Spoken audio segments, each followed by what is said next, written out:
Hi everyone, it's Michelle. Welcome to my art journaling channel. I've been paging through the new collage paper pad from Arlene, and I really loved this little house base, whimsical kind of picture, but I didn't quite know how to use it. So I decided to combine it with one of Marlene's older stamp sets. This is called the Mixed Up Face stamp, I think. It's very old. It's not in production anymore, sadly. But this is my absolute favorite face. I have used this girl a million times and I never get tired of her. So I thought her head size was the perfect size to go with this little house and make a little dress from the house. So I cut the dangly bits. Well, when the house is upside down, there are dangly bits, but when it's the right way up, the houses actually sit on top of it. So I chopped that off, and then I put the page down straight onto my page with that little background because I thought I would use that background as inspiration, and I will just build on that background instead of putting paint down around the house if there's already color there. It seemed a little bit pointless.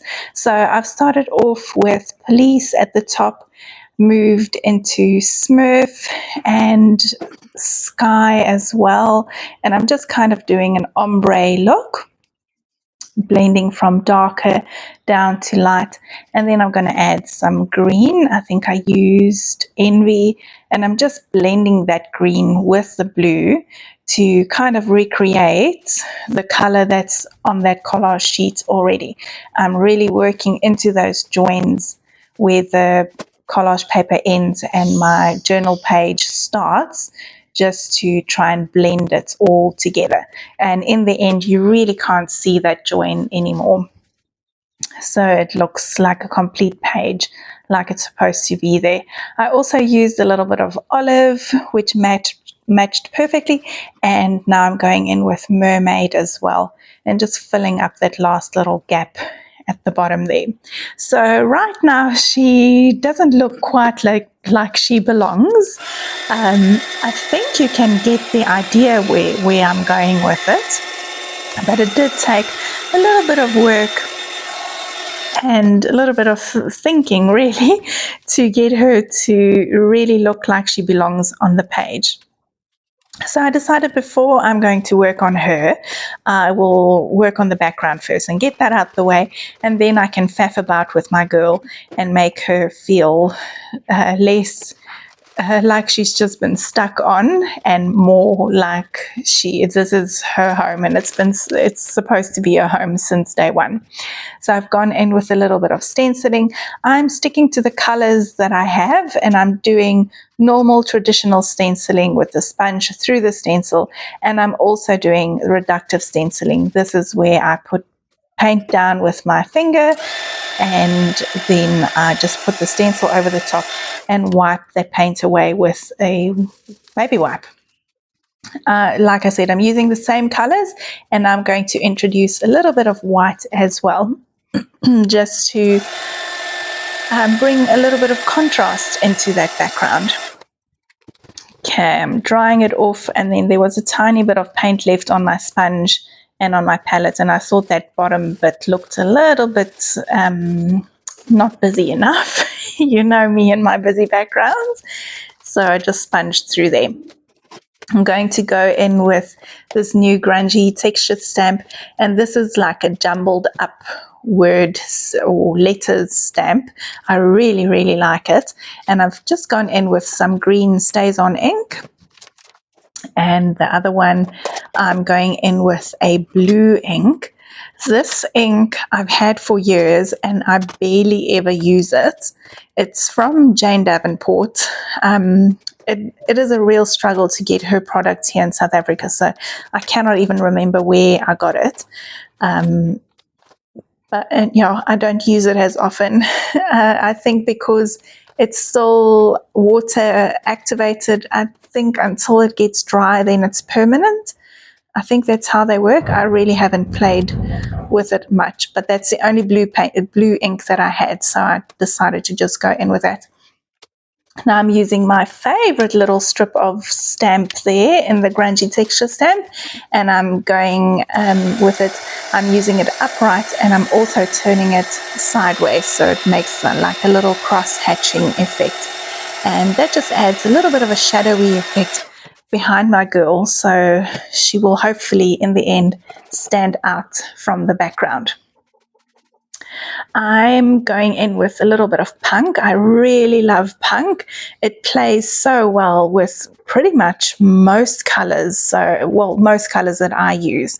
So I'm usually using pink, blue, and purple. And the punk just really brings those colors together. I really like the way that it pops. It just makes the colors seem a little bit more vibrant. So I've just gone into 3 patches with that, and now I've got some Heaven paint with a touch of that punk, and I'm going over the patches where I put that punk down initially, and I'm just doing again a little bit of reductive stenciling, and it really makes a pretty layered effect when the layers are all built up, and yeah, kind of random, I guess, but they also make sense. I think they make sense. I think it looks nice to put those stars in the background. Okay, now I'm going to go into my Paper Elements books. I'm trying to find something to fit over her head. I'm looking for legs and I'm looking for arms.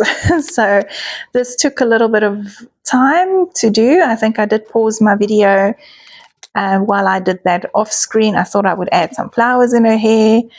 And then I decided, okay, let me draw in the hair, just sketch them in and have an idea of where I'm going. And then I'll also paint that hair in just to give me an idea, because I wasn't quite sure how I would bring that together. So I've gone in with, I think this is Clotted Cream, the color. I just wanted to have a base of color there over the blue, because if I wasn't sure what color the hair would be, and I wanted to make sure that whatever that color is would stand up off the background. If I had that blue there, it would come through the other color. So I chose Wine, which is a color that I've only used once, and that was during the March color challenge. I must say I didn't love it. It's not bright enough for me, but I really love it as a hair color. So it's got like a pinky, purpley kind of tone, and it's beautiful as a base for hair. So I went in with the Wine, and then I'm going in with Peony and just adding a little bit more depth and interest into that hair. And then I'm going to go in, I think, with a couple more colors, but that Wine made a beautiful base for her hair, and I will definitely be using that again. The hair looked a little bit odd, just disappearing underneath or behind her. So I made these little curly twirls on the side of her head, which I quite enjoyed the look of. Okay, I'm going to go through my Paper Elements book again, and I'm going to look for a couple of things that I can use as legs, and I also needed to ground her. And how lucky are we that we have extra legs in that book? So thanks, Marlene, for adding legs there. I thought I would do a little bird in her hair. And yeah, I did pause the video here to because it did take a little bit of time and faffing about and auditioning pieces to see what would work on her.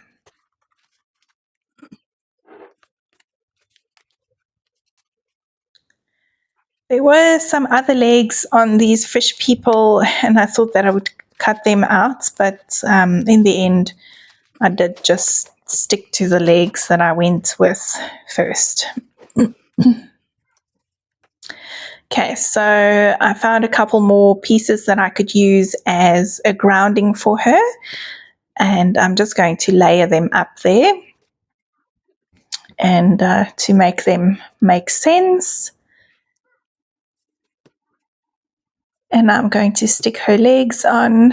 I will trim that little extra bit off so it fits nicely under her very quirky dress.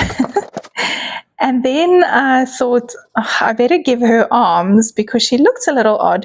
And oftentimes I don't give my girls arms. I'm quite happy for them to not have arms.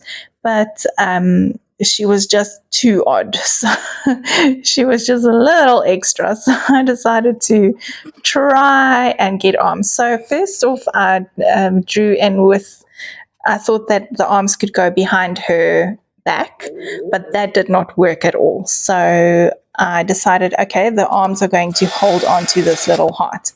So I'm going in with the white paint pen first, just to give my the color that I'm going to put over the top a base again, so it stands up. Otherwise those other colors from the dress will just come through. And now I'm going to start painting her face and her arms. I'm using sand as my base color, and then I'm going to use a little bit of punk as the shadowy color. And you'll see me going back and forth with these two colors, just trying to blend it all nicely together. So she looks kind of realistic. I'm not going for realism, but I did want her face to not just be one big blob of one color. I did want to have a little bit of shading going on there. And I'm also doing a tiny bit of shading on her arms, just to make sure everything looks cohesive. I did go onto her legs as well with just a touch of that paint, just to bring that color through all the way down to her legs, so they all look like they belong together, not like she has a different set of legs.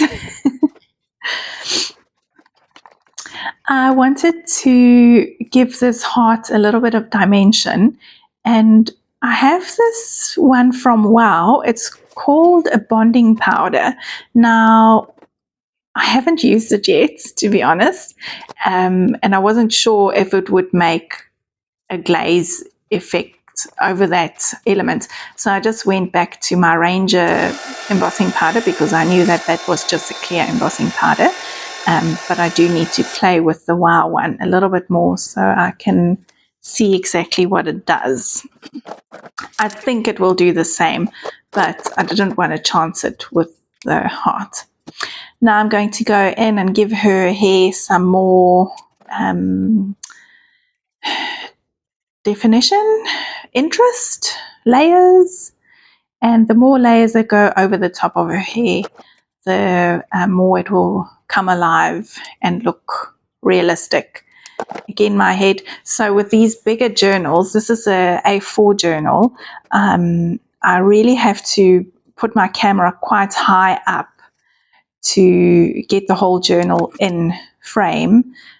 For some reason, this phone of mine, I cannot zoom out to where I want it. It goes either 0.6 or 1, but there's no in between. So I can't really pinch my fingers to get a better zoom or to zoom out better. So unfortunately, you will be seeing my head often when I have to get into more detailed little spaces, when I have to have my head a little bit closer so I can see what's going on.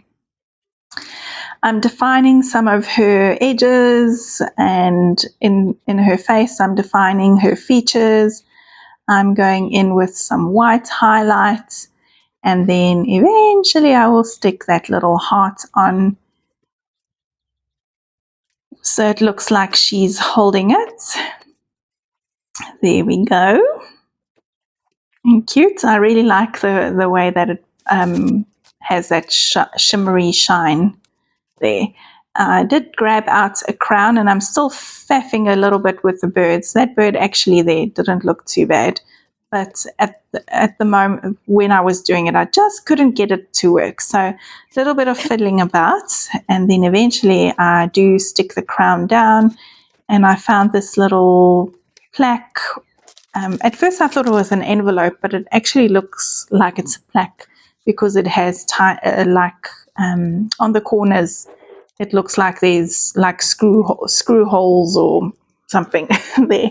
Eventually I decided just to do the plaque with the lips on the crown, and I will stick that little purple birdie onto her dress at the bottom there as well. I did trim my crown just a tad so it fits on the page because it was sticking out a bit.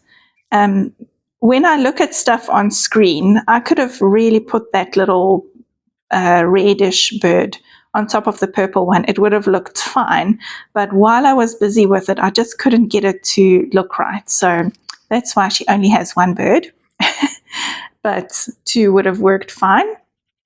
And I'm just going to go in and add some white little details, and eventually some more outlining. Eventually I'm going to go in and add shadows. So first I started my shadows with my Stabilo All pencil, but it was just too watery and it wasn't quite opaque enough. So I did switch to paint. I'm taking my paint pen from Marlene and I'm scribbling it out on my craft mat there, and then I'm picking it up with a wet paintbrush and I'm creating these shadows. I did want the shadows to be quite dark so she would really stand up off of that background. And I also go in with a little bit of lightness into my girl herself so there would be a clear I guess contrast between the foreground and the background. So sometimes putting these details in might feel a little bit tedious, or it takes a little bit of time and a little bit of work, but it is so worth it to work on the shadows. It really does make a huge difference to your page. I'm also going in with some pink sprinkly bits, just adding some sprinkles around her. When I was finished with the page, I also did add some yellow sprinkles in those pink ones. I just felt like it needed just a touch of yellow, and I was happy that I did that, but unfortunately I did not get that on camera for you. Right now I'm taking some of the, I think it's called Boom. Well, I can't remember, but it's the neon yellow in Marlene's range. I did add a touch of white to it just to make it a tiny bit more opaque, and I'm just going into the lighter areas on her dress and boosting the lightness of it. And I'll also do the little bit of orange into the orangey bits because that house is kind of yellowy and orangey mixed together. So what I'm trying to do is to just brighten up the dress and create that real vivid contrast between her and the background. Again, off screen, I did go in again with some white and black paint pens. I just went around some of those details on her dress because I felt like they just needed a little touch of something. I apologize for not doing that on screen, but I think you can get the idea. Okay, once all the faffing is done, I'm going into the new Quotelicious quotes. These are so nice. They're shiny, which I love, and they are also on a sticker board, so they work really well. I stuck them down using my lace paint instead of my glue. So I was wiping and wiping this glue away, and it just kept staying white. And then I realized that it was my lace paint, not my glue. So I quickly wiped it off and went back in with the glue. So I do show you there that I've actually have a black dot on my glue, so I know the difference. But anyway, I missed that for some reason. That's it. That is how I combined a little collage paper with an older stamp and some paper elements. I added a little bit of grunge in the background, and eventually she came together. Thank you so much for being here, and I will chat to you again soon. Bye.